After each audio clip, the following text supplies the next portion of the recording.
वो कहावत तो सुने ही होंगे आप लोगों ने कि मछली के बच्चे को तैरना नहीं सिखाया जाता। और ये कहावत लागू हो गया छोटे खेसारी पे। जी हाँ दोस्तों, trending star, hit machine, superstar Khesari Lal Yadav ji के बेटे ऋषभ बाबू ने ऐसा कुछ कर दिखाए हैं जिसके बारे में जानने के बाद आप लोग आश्चर्यचकित हो जाएंगे और बोलेंगे कि इतने कम उम्र में इतना अधिक टैलेंटेड, वाह। और दोस्तों, दरअसल बात यह है कि खेसारी लाल यादव जी अपने नए गाने की शूटिंग को कंप्लीट कर अपने घर पहुंचे और थोड़ा अधिक थकान महसूस होने पर खेसारी जी आंख बंद कर सोफे पर बैठे थे। उसी दौरान ऋषभ बाबू पीछे से आते हैं और खेसारी जी का आंख बंद कर देते हैं। और जब खेसारी जी पूछते हैं कि अरे बाबा कौन है, तब ऋषभ बाबू बोलते हैं, रिश्ते में तो हम आपके बेटे हैं और नाम है ऋषभ यादव, हाय। फिर खेसारी जी बोलते हैं, अरे वाह बेटा, गजब।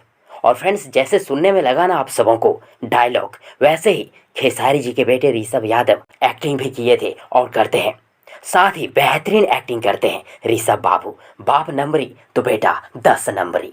वैसे फ्रेंड्स, आप सब खेसारी जी के बेटे ऋषभ बाबू को कितना अधिक प्यार करते हैं कमेंट बॉक्स में जरूर लिखिएगा। और यदि आप सबों को ये वीडियो, ये जानकारी पसंद आई हो तो प्लीज़ वीडियो को लाइक करें, वीडियो को अपने दोस्तों के साथ शेयर जरूर करें। और हाँ, चैनल को सब्सक्राइब करना और साथ ही चैनल के बेल आइकन को प्रेस करना ना भूलें।